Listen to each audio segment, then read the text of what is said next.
Oh, the box is back. Mm. Okay, yeah. Om Namo Bhagavate Vasudevaya. Om Namo Bhagavate Vasudevaya. Om Namo Bhagavate Vasudevaya. Sanjaya Uvacha Taditatha Kripaya Vistam Ashru. Prabhuji, it's so blurry. Is it? Yeah. Okay, let me. Wonder why? Maybe because I'm optimizing it. No? Oh, yes, that's better. Yeah. Okay. Ashruपूर्णाकुलेक्षणं विसिदन्तं idam vakyam uvacha Madhusudana. Sanjaya said, seeing Arjuna full of compassion, his mind depressed, his eyes full of tears, Madhusudana, Krishna, spoke the following words.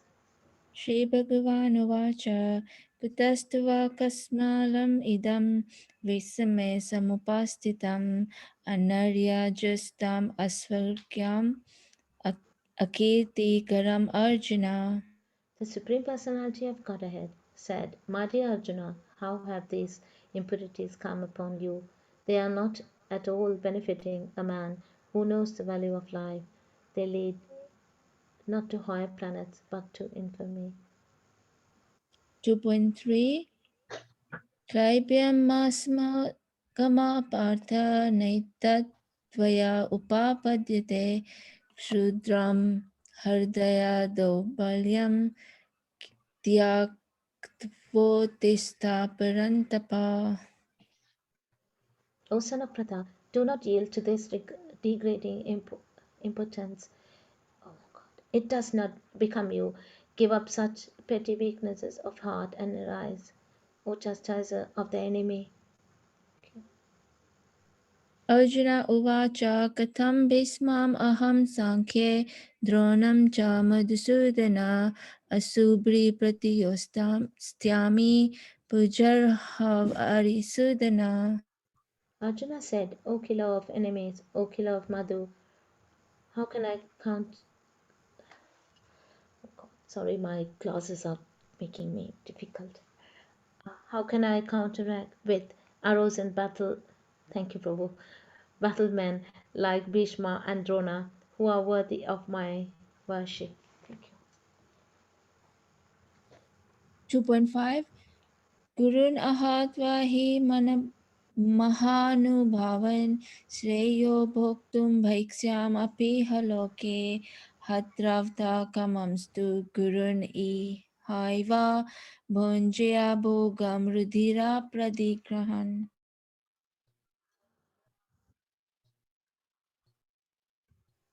Mata? It would be better to live in this world by begging than to live at the cost of the lives of great souls who are my teachers. Even though desiring worldly gain, they are superiors. If they are killed, everything we enjoy will be tainted with blood.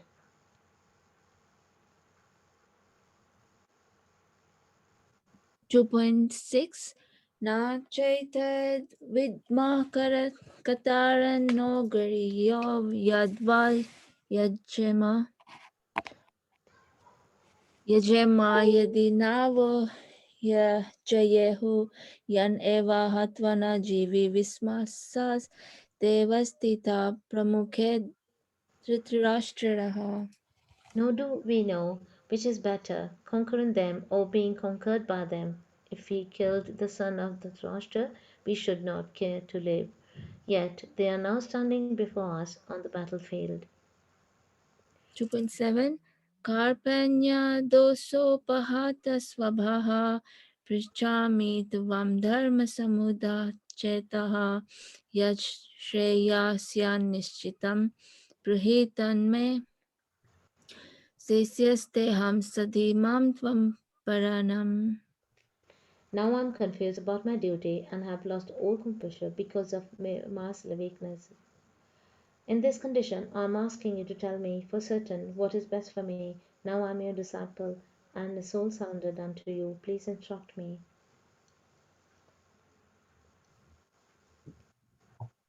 Nahi prapasyaami mama panudyada yakchokam uchusanam indriyanam avapyav bhuvav asapatnam hridam rajyam suranam apichadipatyam.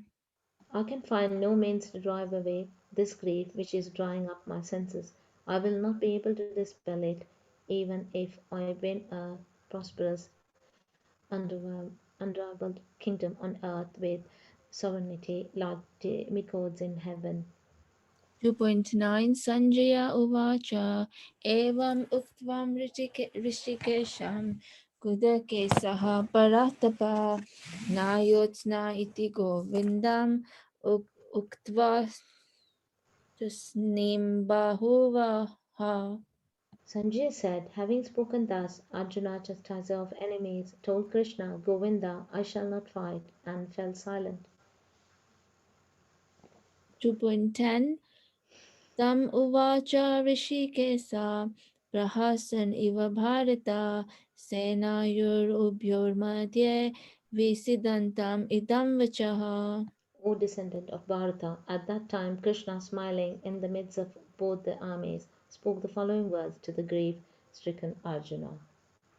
2.11 Shri Bhagavan Uvacha Asosyan Anvasachastyam Prajnavadame Chabhasa Se Gat Gatasun Agatasumscha Nanu Suchanti Panditaha. The Supreme Personality of Godhead said, whilst speaking learned words, you are mourning for what is not worthy of grief. Those who are wise lament neither for the living nor the dead. 2.12 Natav Evaham Jatunasam Natvam Neme Janadipa Na Chaiva Na Bhavishyamaha Sarve Vayam Atamparam. Never was there a time when I did not exist. No you, no all these kings, no in the future shall any of us cease to be. 2.14 Matra Sparastu Kaunteya Sitosna Sukha Dukhadaha Aga. Sorry. Are you reading? She just read. Neither of Oh, us should be 13. oh, sorry. 2.13 Dehinosmin yatha dehe kaumaram yauvanam jara tatha dehantara praptir dhiras tatra namoyati. As embodied soul continuously passes in this body from boyhood to youth to old age, the soul similarly passes into another body at death. A sober Oh, we lost you, Nitai. A sober person is not person bewildered. is not bewildered by such a change. Thank you. Matra sparastu konteya sitosna sukha Oh, dukhata agama payino nityas tam stitik savasva bharata. O son of Kunti, the non permanent appearance of happiness and distress and their disappearance in due course are like the appearance and disappearance of winter and summer seasons. They arise from sense perception, O Bharata, and one must learn to tolerate them without being disturbed. 2.15 Yam hina vyasthas yat ete purusam purusarsava samadukha sukham dhiram somrityathyarva kalpate. O best among men, Arjuna, the person who is not disturbed by happiness and distress and is steady in both, is certainly eligible for liberation. 2.16 Nasito vidyate bhavo na bhavo vidyate sataha ubhayorapi drishtontas tava anayos tattva darsibihi. Those who are seers of the truth have concluded that of the non existent, the material body, there is no endurance, and of the eternal, the soul, there is no change. This they have concluded by studying the nature of both. 2.17 Avinasi tu tad vidhi yena sarvamidam tamam vinasam avyayasyasya na karchit kartum arhati. Oh, Hare Krishna Prabhu. I can't. Oh my God, what happened? This verse here, that which pervades the entire body. Okay, yeah, that which pervades the entire body, you should know to be indestructible. No one is able to destroy that imperishable soul. 2.18 Antavanta ime deha nityasyo ta saririnaha anasino prameyasya tasmad yudyasva bharata. The, the material body of the indestructible, immeasurable, and eternal living entity are sure to come to an end. Therefore, fight, O descendant of Bharata. 2.19 Ya inam veti hantaram yaschainam manyate hatam ubhautau na vichanite nayam hanti na hanyate. Neither who thinks the living entity, the slayer, nor who thinks it slain, is in knowledge, for the self slays not, nor is slain. 2.20 Na jayate mrityate ya kadachin nayam bhutva bhavitavana puya ajo nitya sasvato yam purano na hanyate hanyamane sarire. For the soul there is neither birth nor death at any time. He has not come into being, does not come into being. He is unborn, eternal, ever existing, and primal. He is not slain when the body is slain. 2.21 Veda vinasinam nityam ya enamajam avyayam kotham sa purusa partha kam gata ghayatayati hantikam. O Partha, how can a person who knows that the soul is indestructible, eternal, unborn, and immutable kill anyone or cause anyone to kill? 2.22 Yasame jirnani yatha vihaya navani granati naroparani तथा शरीराणि विहाय जीर्णानि अन्यानि संयति नवनि देहि. As a person on new garments, giving up old ones, the soul similarly accepts new material bodies, giving up the old and useless ones. 2.23 Nainam chindati sastrani nainam dahati pavaka na chainam kledayanti apona sosayati maruta. The soul can never be cut to pieces by any weapon, no burned by fire, no moistened by water, no withered by the wind. 2.24 Achedhyayam aha adayoyam akledya sosya evacha nityaha sarvagatas achaloyam sanataha tanaha. This individual soul is unbreakable and insoluble, and can be neither burnt nor dyed. He is everlasting, present everywhere, unchangeable, movable, and eternally the same. Hare Krishna. Thank you. Thank you. Thank you, Thank you. Mataji and I'm Nitai sorry for the Mataji. mistakes. Thank you. For No, it's all right. It was good. So welcome, dear devotees, to today's session. Is anyone joining us for the first time today? If you are, raise your hand using your reaction button. Anyway, it seems like every one of you are regulars. Oh, Yashoda Priya. Welcome, Yashoda Priya, Mataji, to our chat session. It's nice to have you. My name is Vrindavan Chandra Das. I'm one of the facilitators for our daily chat sessions. So we normally, after reciting the verses, we discuss one verse in more detail. And today we shall be discussing verse number 15.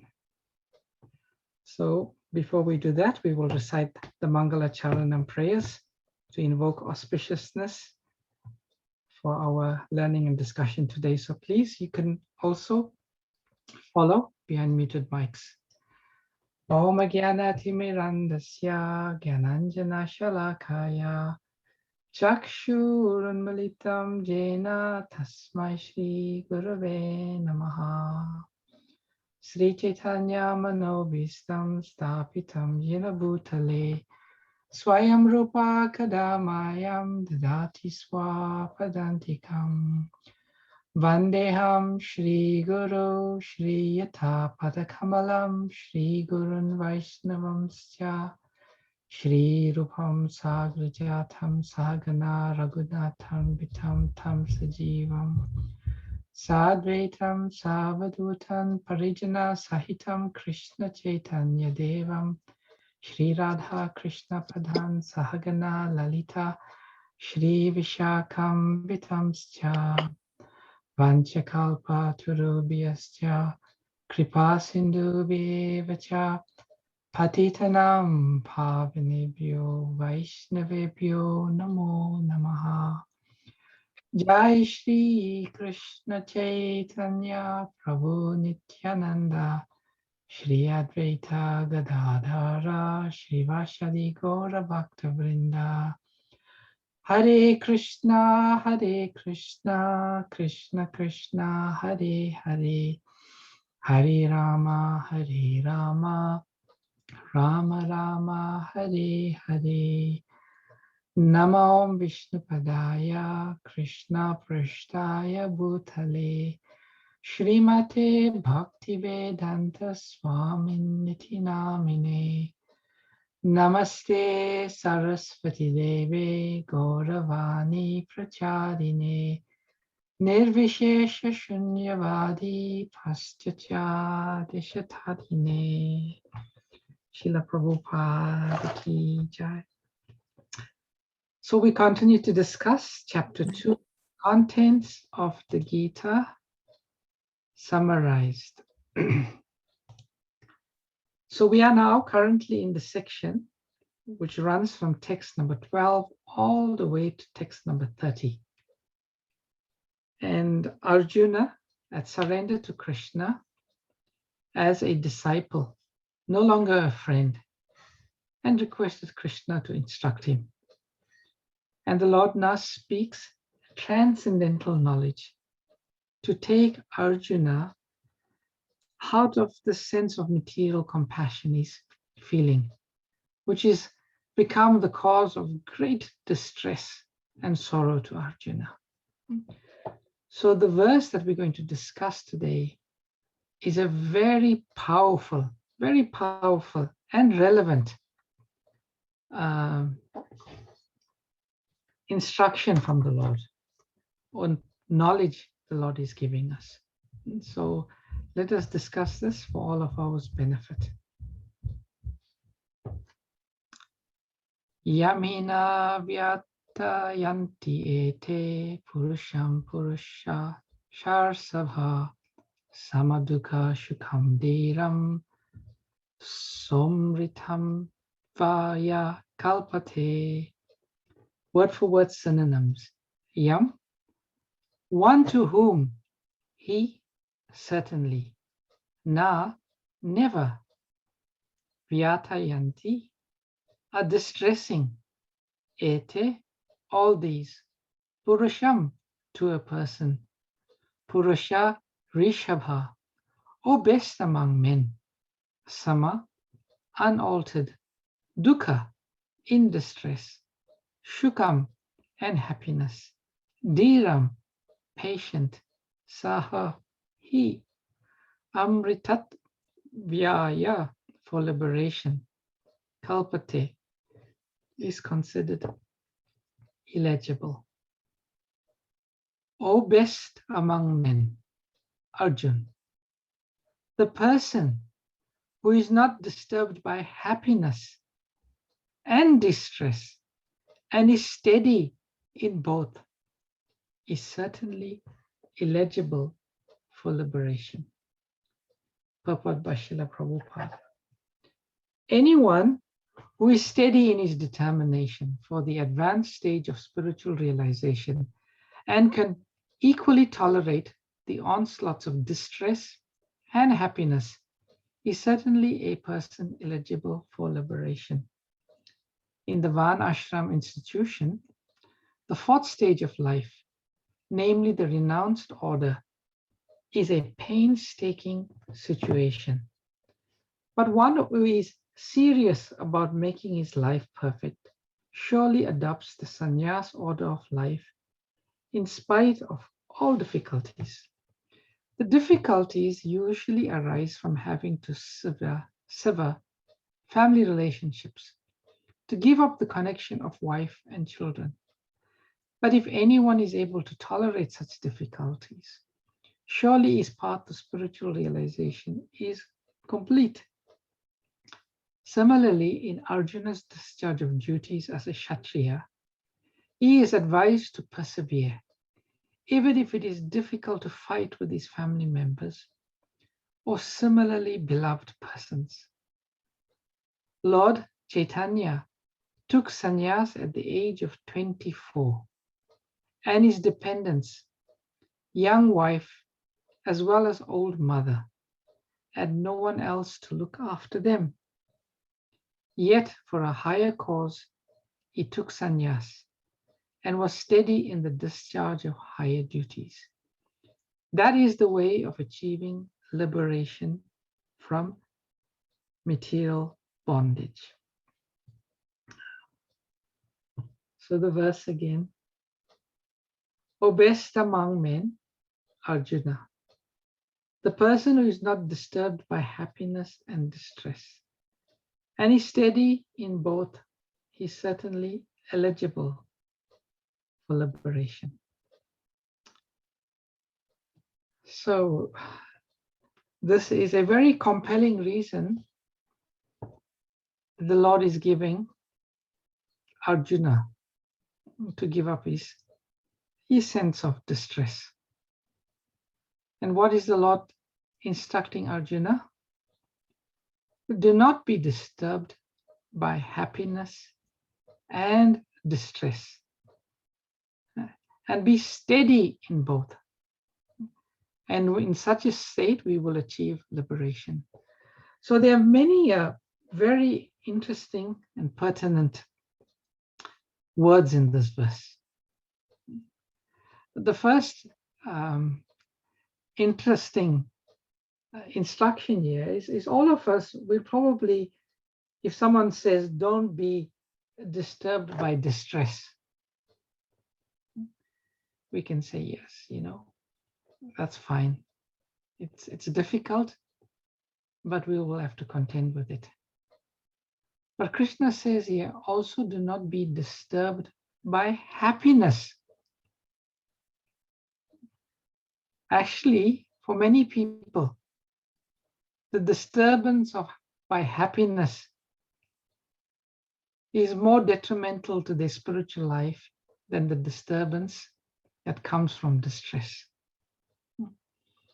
Because in distress, we can remain fixed in our spiritual life.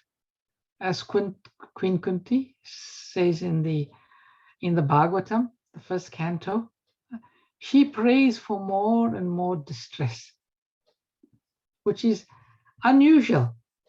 But she says the reason she's praying for more and more distress is in such a condition, she can remember Krishna. And by remembering Krishna, she achieves all happiness. But when we experience happiness, this being disturbed means we become carried away. We forget our real position in life. We forget our real goal.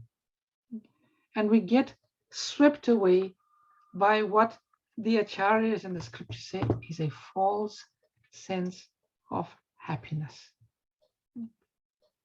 So to progress in spiritual life, one needs to be dhira, sober, patient, and Prabhupada also says steady. Actually, our acharyas explain that spiritual life only starts at the stage when we are steady. Sometimes it's called nishta, steady. Because if we are not steady, there's no question of liberation. Because we cannot practice real spiritual life. Just like we understand in our Krishna consciousness, the most important activity is the chanting of the holy names of Krishna. And one who can chant attentively reaches spiritual perfection very swiftly. And if one is unable to chant attentively, then spiritual life is a struggle. When will my 16 rounds finish? How will I chant my 16 rounds? Why is it so difficult? Because the mind is disturbed. So we'll see in the subsequent chapters, the Lord gives instructions on ways we can curb this disturbances come by happiness and distress. And Krishna explains that all of this happiness and distress, it's an illusion. This sense of happiness or distress, it arises in a living entity because one of attachment, which Prabhupada speaks about very much in detail in this purport. Secondly, it arises due to the modes of nature. And also it arises due to the influence of the mind. So to become steady, this is the contents of the Gita summarized. Krishna will give many instructions how to not become disturbed by work itself and the results of work. That's karma yoga. How to become detached so we do not become disturbed. How to become detached from the modes of material nature. How to become detached from the mind. So all of these instructions, they are very, very important. Very, very important. And it is said, only such a candidate becomes eligible for liberation. But if one analyzes this verse in more detail, we can see that this verse applies only to the devotees of the Lord. It is only the devotees who are able to rise completely above material happiness and distress. In his conversation with Ramananda Rai, Sri Ramananda Rai, Sri Chaitanya Mahaprabhu asked Ramananda Rai many questions, very important questions. And one of the questions he asks Ramananda Rai, the Lord says, out of all liberated persons, who should be accepted as the greatest? So there are different levels of liberated persons. And this verse here, Amritat Vaya, for liberation, candidate for liberation. So the most eligible candidate for liberation is the devotee of the Lord. And what we'll speak a little bit about today, because we are all on the path of bhakti. How does a devotee rise above disturbance by happiness and distress? But just to complete this conversation, Ramananda Rai, this is how he replied to Lord Chaitanya Mahaprabhu's question. Of all the liberated persons, who is the greatest? And Ramananda Rai said, he who has love for Krishna has attained the topmost liberation. And again, we shall discuss in the limited time we have why and how. And in the purport to this verse in the Chaitanya Charitamrita, which is Madhya Lila, chapter 8, text 249. Prabhupada quotes a beautiful verse, Muktanam api siddhanam narayana parayana susudurlabha prasanna atma kotish api mahamune. O great sage of the millions of liberated persons and of the millions who have attained perfection, he who is a devotee of Lord Narayan is very, very rare. Indeed, he is the most perfect and peaceful person. So I now want to just refer, we can speak about this verse too for a long time. I want to refer to a pastime in the 6th canto of Srimad Bhagavatam. 6th canto of Srimad Bhagavatam. And that's, I forget now which chapter it is. That's chapter 15, I think it is. Yeah, chapter 15. And I want to refer to the words of two personalities, King Chitraketu and Lord Shiva. The first is the words of King Chitraketu. And the context of his words is, he's just been cursed by Mother Parvati to become a demon. He's a king. He was a devotee, but he's cursed to become a demon. And his response to this curse is so instructive in the context of this verse. And I'll read quickly this, and there's three aspects of the Bhagavatam, and the purport to the verses 50 I want to read because they're very, very instructive. And King Chitraketu, when he receives the curse, this is how he responds. He says, everyone in human society enjoys happiness and distress according to his past deeds, and in this way travels in the material world.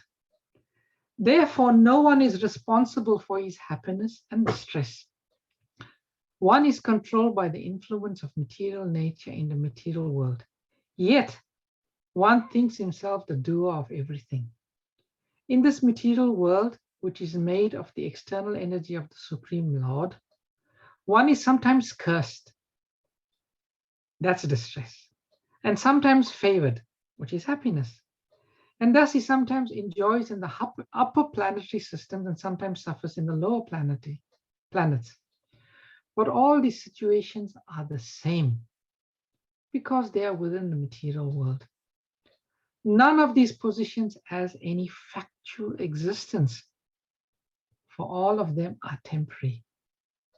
The Supreme Personality of Godhead is the ultimate controller because the material world is created, maintained, and annihilated under his control, while he nonetheless remains neutral to these different transformations of the material world, time and space. The material external energy of the Supreme Personality of Godhead is in charge of the material world. The Lord helps the world by creating situations for the living entities within it. So the very important instruction, the King Chitraketu, he got put into the situation of distress by being cursed to be a demon. And his response was, he was completely neutral, not disturbed. Why? For two main reasons he gives here. Firstly, because it's a temporary situation. There's no need to get hung up about something which is very, very temporary. And the second reason he gives here, everything that is taking place in this world happens by the will of the Supreme Personality of Godhead. So a devotee, he thinks, if Krishna has willed this, this must be good for me. Whether it's a distressing situation, it's good, because Krishna wants me to learn a lesson. And if it's a situation of so-called happiness, I should not get carried away because Krishna wants me to learn something. And then, in the context of King Chitraketu's response, Lord Shiva was so pleased, so impressed by King Chitraketu's, I think maybe impressed is the wrong word, so touched by his response that he spoke these words to his consort, Mother Parvati. And Lord Shiva said, "My dear Parvati, have you seen the greatness of the Vaishnavas? Being servants of the Supreme Personality of Godhead, Hari, they are great souls and they are not interested in any kind of material happiness. Not interested means they're completely neutral. Happiness comes, it doesn't disturb them. Devotees solely engage in the devotional service of the Supreme Personality of Godhead, Narayan. Never fear any condition of life. For them, the heavenly planets, liberation, and hellish planets are all the same. For such, devotees are interested only in the service of the Lord." So this is a very important message Lord Shiva is giving. Heavenly planets one associates with great sources of material happiness. Liberation, even more happiness. Hellish planets, suffering, distress. But the devotees of the Lord, all of these situations are the same. Why? They are only interested in the service of the Lord. Whether they are in heaven, they will serve Krishna. Whether they are liberated, they will serve Krishna. Whether they're in the hellish planets, they will serve Krishna. So all of these situations are not different, matter not for a devotee. Because why? It's only the service of the Lord that matters. The devotee is only interested in Krishna's happiness. If in a situation he can render service to Krishna and make Krishna happy, that devotee is completely satisfied.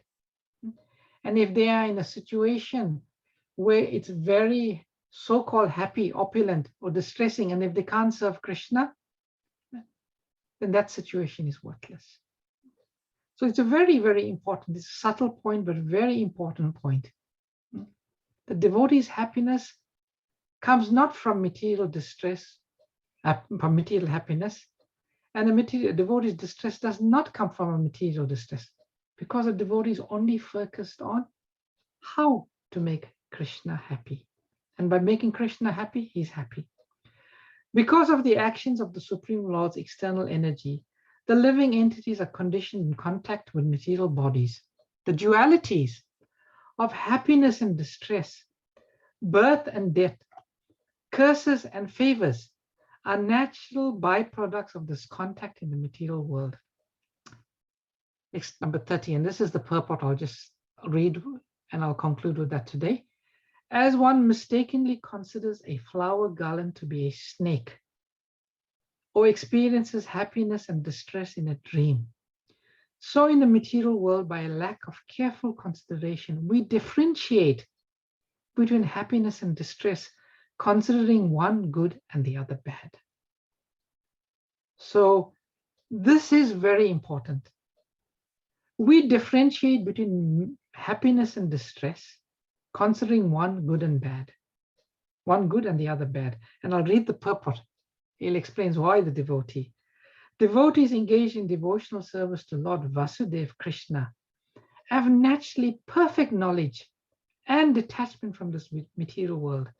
Therefore, such devotees are not interested in the so-called happiness or so-called distress of the world.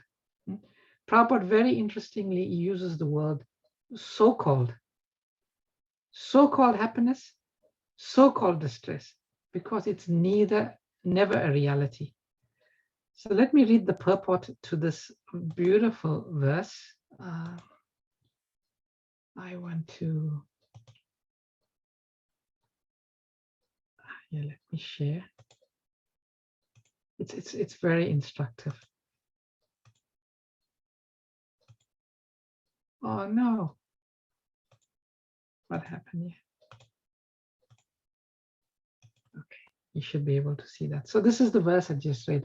As one mistakenly considers a flower garland to be a snake, or experiences happiness and distress in a dream, so in this material world, by lack of careful consideration, we differentiate between happiness and distress, considering one good and the other bad. Purport by Srila Prabhupada. The happiness and distress of the material world of duality are both mistaken ideas. In the Chaitanya Charitamrita Antya Leela 4.176, it is said, Vaite Bhadra Bhadra Jnana Sabha Mano Dharma Hey Bhala, Hey Manda, Hey Sabha Brahma. The distinctions between happiness and distress in this material world of duality are simply mental concoctions. For the so-called happiness and distress are actually one and the same. They are like the happiness and distress in dreams. A sleeping man creates his happiness and distress by dreaming, but although actually they have no existence. The other example given in this verse is of a flower garland. Is originally very nice, but by mistake, for want of mature knowledge, one may consider it a snake. In this connection, there is a statement by Prabodhananda Saraswati, Vishvam Purna Sukhayate. Everyone in this material world is distressed by material conditions. But Srila Prabodhananda Saraswati says that this world is full of happiness. How is this possible? He answers, Karunya Kataksha Vaibhavatam Tam Goram Evastumaha. A devotee accepts the distress of the material world as happiness only due to the mercy of Sri Chaitanya Mahaprabhu. So the distinction is being drawn between a devotee. Just like sometimes we may be walking in the dark. We tramp something lying on the ground. And then we look, oh, it's a flower garland. And it smells so fragrant. We feel so happy. Another person is walking in the dark. He tramps the garland. He thinks it's a snake. And he's so distressed. He gets gripped with fear. And Chaitanya Charitamrita says the material world is like that. It's a dream. The so-called happiness, it's like in a dream because it's temporary. How many of you all dreamt you all won something big, maybe? You got wealthy. In your dream, you were feeling so happy. But then you got up. It didn't make a difference. Oh, it was just a dream. How many of you all were being chased by a tiger in your dream? And you were so distressed. And when you got up, oh, it was just a dream. There was no tiger. So in the same way, a devotee of the Lord understands that everything in this material world, just like a dream, is temporary. Our existence, our experience of so-called happiness and distressing situations, it's simply like a dream. And thus, one should tolerate it. One should tolerate it. In the purport, Srila Prabhupada gives the example of a sannyas. A sannyas, for spiritual perfection, he has to leave his family and children. And this must be for one who is attached, it must be a very difficult situation. Even for one who is not attached, somewhat detached, it's still difficult. But understanding that all of these situations are temporary, one should not get distressed by it. And in this purport, Prabhupada talks about the happiness.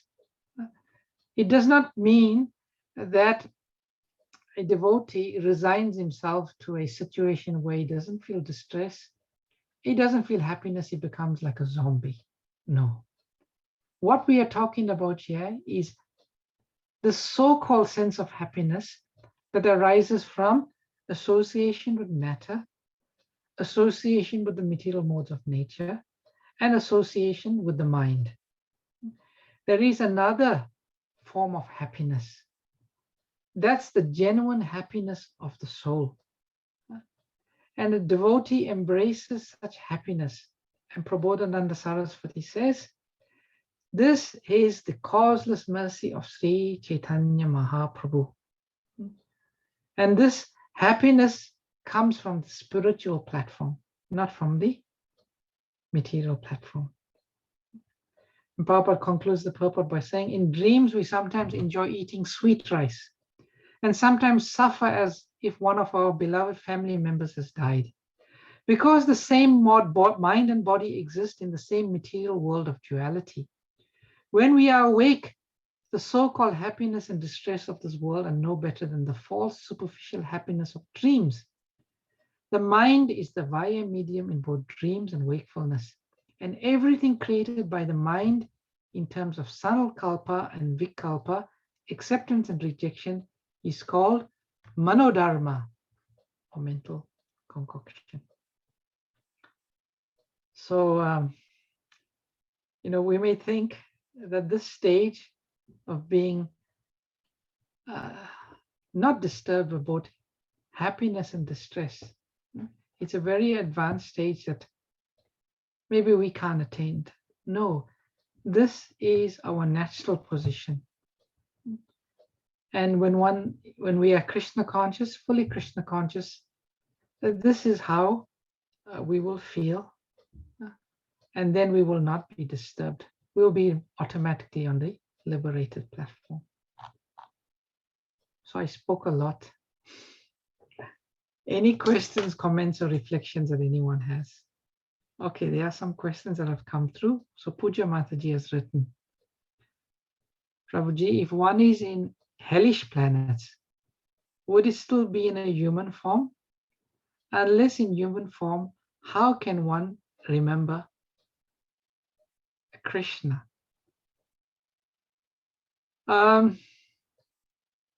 Actually, one does not necessarily have to be in a human form. Srimad Bhagavatam teaches us in the pastime of Gajendra the elephant, because he practiced devotional service in his previous life, he could remember Krishna, and he was able to offer devotional service to the Lord by offering the Lord a lotus flower, even in his distressed condition of life. So devotional service, in one sense, it's not really dependent on any material situation, Puja Mataji. But generally, even in hellish planets, I'm not sure if you know, Puja Mataji, there is a hellish planet right down that has opulences, great opulences. There's no light there. The light they get from the jewels from the nagas. But that happiness is based on complete forgetfulness. There's great opulence there. So in other forms of life, even in hellish planets, they are in some body. Some of those bodies are like almost human-like. Just like King Chitraketu. He was cursed to be a demon, Vritrasura. But even in that body of Vritrasura, he was completely immersed in devotional service. That Indra became completely shocked.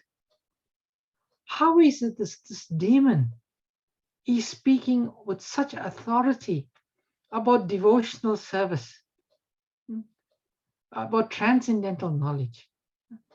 Even though he was in a demon's body, he could remember that. So it's not dependent on any particular form, human form. Devotional service is not dependent. Does that answer your question, Puja Mataji?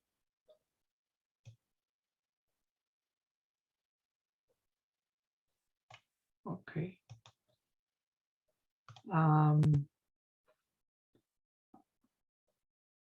Any other questions, comments, or reflections?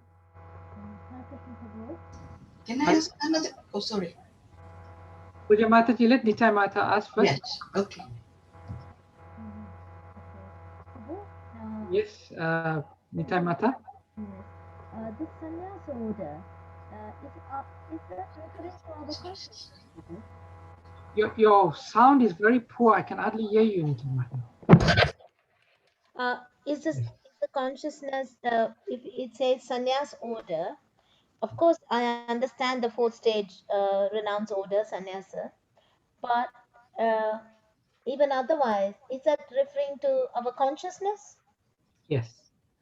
Well, in the Varnashram system, it refers to a particular ashrama, but in Vedic knowledge, it refers to consciousness, because Prabhupada once pointed to even his married disciples, and he said they are higher than the Mayavadi sannyasis, because it's a state of sannyasi is a state of consciousness, meaning not attached, being completely detached. And even one can be like Maharaj Ambarish, although he was a king and a grihastha, he was above even the stage of sannyas. So you're right, it's a stage of consciousness. But in the Prabhupada refers more to the ashram, but we know in Vaishnava tradition, culture, sannyas can be, is just a state of consciousness. Okay. Another question has come. Rita Kumari Mataji. Please accept humble obeisances too. It is easily said than done to detach from family and stressful conditioned mind. How can a person become free from all material stresses? Yeah. In the Bhagavatam, there's a beautiful verse. Vasudeva Bhagavati Bhakti Yoga Prayojita. Jnana ati asuvairagyam jnana chatat ahaitukam. Means we don't have to strive to become detached. Simply by engaging in the devotional service of Vasudeva Bhagavati Bhakti Yoga Prayojita, automatically detachment and knowledge will come to us. So to answer your question, simply engage in the process of devotional service. Process of devotional service means the 9 items of devotion: Shravanam, Kirtanam, Vishnu Smaranam, Padasevanam, Dasyam, hearing, chanting, remembering, serving, worshipping, so on. So our process is we simply engage in the service of the Lord, and then gradually detachment will come. And in Vaishnava culture, detachment does not mean leaving home, leaving family. It means simply having the right perspective of who all of these people are. The Vaishnava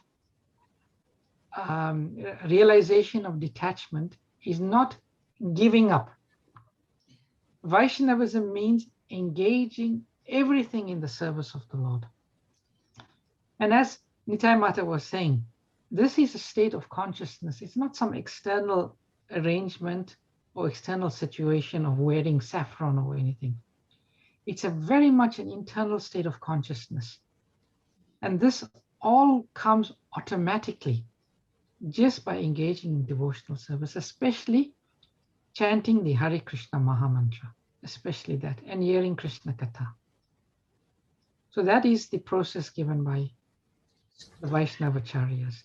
Is that making sense to you, Rita Kumari Mataji? What I just said? Yes, Prabhuji, it is making sense to me. I do understand that, but it's very difficult, but slowly it's happening. Yes. Slowly, very, very slowly, but surely, by the, the grace of Lord Krishna, it will happen slowly. I hope so. And I pray to Lord Krishna. Yes, surely. Hare Krishna, Prabhuji. Hare Krishna. The Acharyas give us 2 nice examples. The first example is the coconut. The coconut, the white pulp is very much attached to the shell. But with time, as the coconut matures, the pulp separates, and if you shake it, it will rattle. So in the same way, by constant exposure to Krishna consciousness, we will become free from the bodily concept. And the second example is the ripe mango and the green mango. The Acharya says we are like a green mango now. But if we stay, the mango stays exposed to the sun and the heat, it is only a matter of time before the mango becomes ripe. So in the same way, if we remain in the sun and the heat of Krishna consciousness, we will certainly become ripe. It's only time that separates us. So we should have that confidence that this, what we read in this verse, through Krishna consciousness, we will all achieve. Hare Krishna. Puja Mataji, I'll come back to you, and then Snehal Prabhu. You wanted to ask a second question, Puja Mataji. Yes, Prabhuji. My question is on chanting. As you say, when you, like, we are not Chaitanya Mahaprabhu, but he says chant and he's always happy. But at times, I'm talking from my own personal experience, at times the quality of chanting is very good. And at times, we know that your mind gets disturbed, but you think of other things. So could that be the reason why sometimes you don't feel that your quality of chanting is as good as it should be? Even though your mind is not thinking about running here and there, it seems quite calm, but still you don't feel happy that you are doing your chanting quite well. Yes, Bharata, that's natural. There are three stages of chanting: Namaparad, Namabhas, and Sudanam. Namaparad means the offensive stage. Because we are on the offensive stage, then we are not steady. One time we're happy chanting, sometime we're not happy chanting. Mm-hmm. But by constant chanting, we will gradually rise above the stage to the stage of Namabhas and then Sudanam. You just have to be confident and avoid the offenses, and it'll happen with time and practice. Continue chanting. Yeah, just don't worry about it. Just try to always be introspective of why, and it really most of the time is due to inattention and the influence of the mind and the modes of nature. But if we stick to it, the holy name will carry us above all of these disturbances. Yeah, just stick to it. Okay. Snehal Prabhu or Mataji, you have raised your hand. No, Mataji, Prabhu. Prabhu, sorry. It's all right. Thank you for the class, Prabhu. It's really good. I've got a quick question about in that 15th text in the second chapter, in the purple, where he talks about Lord Chaitanya Mahaprabhu taking sannyasa at the age of 24. Yeah. And he says his dependent's young wife, as well as old mother, had no one else to look after him. Yes. I kind of read that, and then I read in the 10th chapter, 10th canto of the Bhagavatam, in chapter 45, text 7, it says, a man who, though able to do so, fails to support his elderly parents, chaste wife, young child, and spiritual master, who neglects a brahmana or anyone who comes to him for shelter, is considered dead, though breathing. How are we to kind of distinguish those two? Oh, yes, that's a very interesting question. It would appear contradictory, both these statements. Sri Chaitanya Mahaprabhu is the Supreme Personality of Godhead.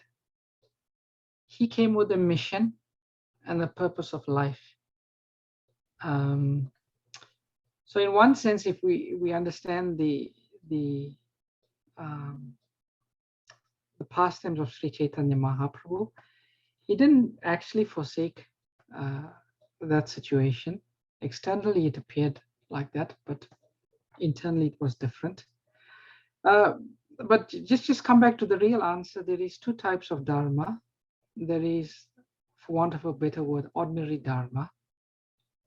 And then there's parodharma, the highest dharma. The highest dharma is service to Krishna.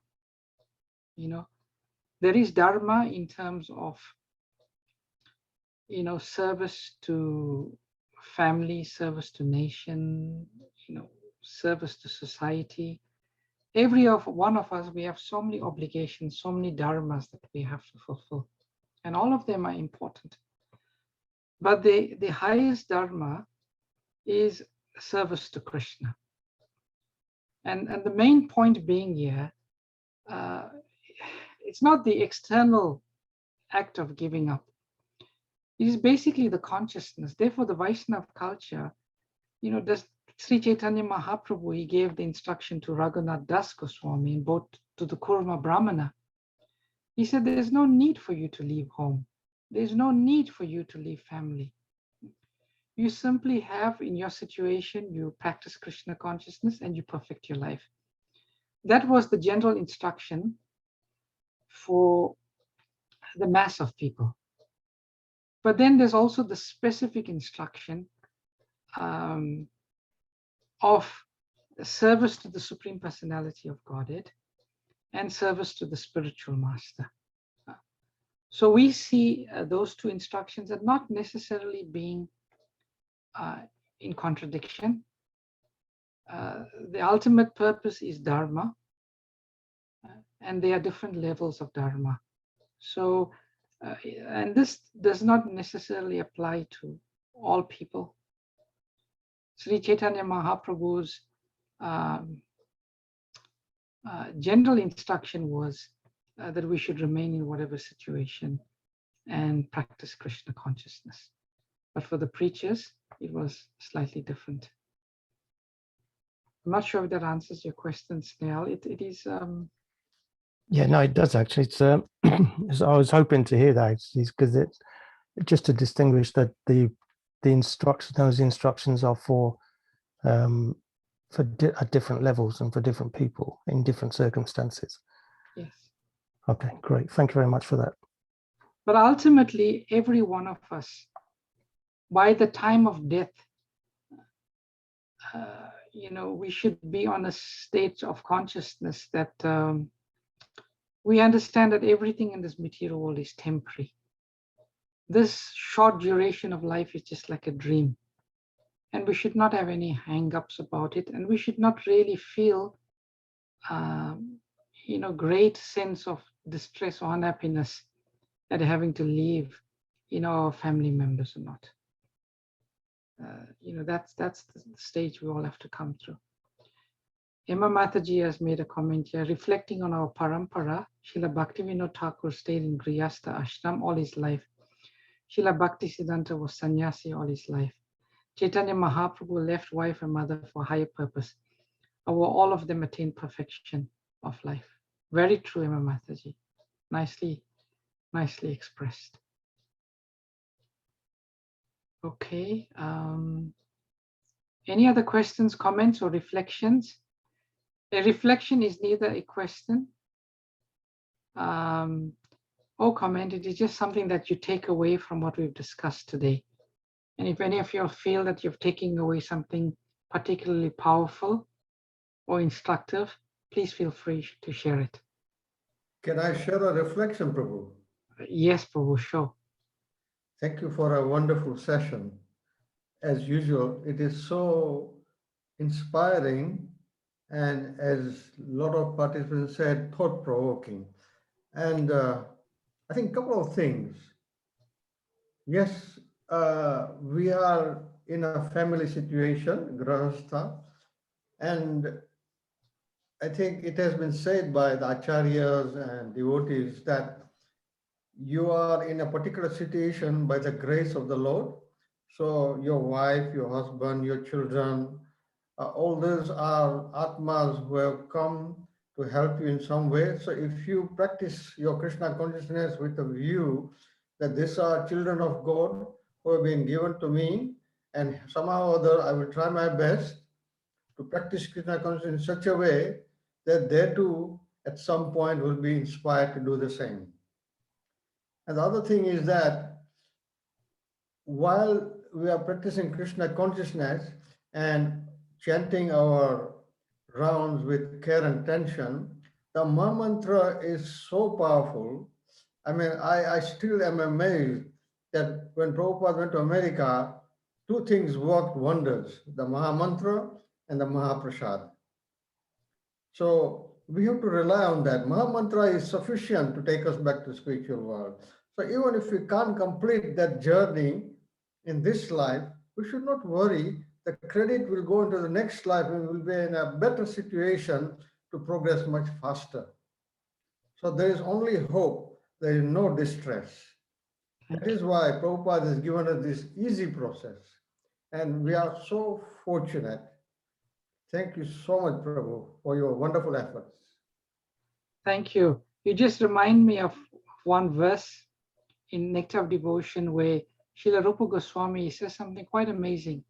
He says in Bhakti, one should be neither too attached or too detached. And the reason he says that, if one becomes too detached, one becomes very hard. One's heart becomes very hard. One cannot take the Krishna consciousness. So the Mayavadi sannyasis, they despise family and family situation. And because they despise it so much, they do not find Krishna's pastimes very appealing. But the devotees know, they say that Krishna is a family person. He likes family situation. And if we become too hard-hearted, too detached, the sense of being in a family in the afterlife with Krishna is not very appealing, and one tends towards the Mayavadi, impersonal type of liberation. So our process is neither too attached nor too detached, a nice balance. So you just reminded me of that. Thank you. Wonderfully said. Thank you so much, Prabhu. Hare Krishna. All right, dear devotees, if no one has any other comments or questions or reflections, I will stop here. Thank you for your time. We will conclude by offering our respectful obeisances unto all the Vaishnava devotees of the Lord. Let us offer our respectful obeisances unto all the Vaishnava devotees of the Lord, who are just like desire trees, for they can fulfill the desires of everyone, and they are full of compassion for the fallen conditioned souls. Vancha kalpa turabhyasya kripa sindhubhyeva cha patitanam pavanebhyo Vaishnavebhyo namaha. Ananta Koti Vaishnavrinda ki jai. Prabhupada Ki Hare jai. Krishna. Hare Krishna, Prabhuji. Prabhuji, Hare Krishna, Hare Krishna, Prabhuji.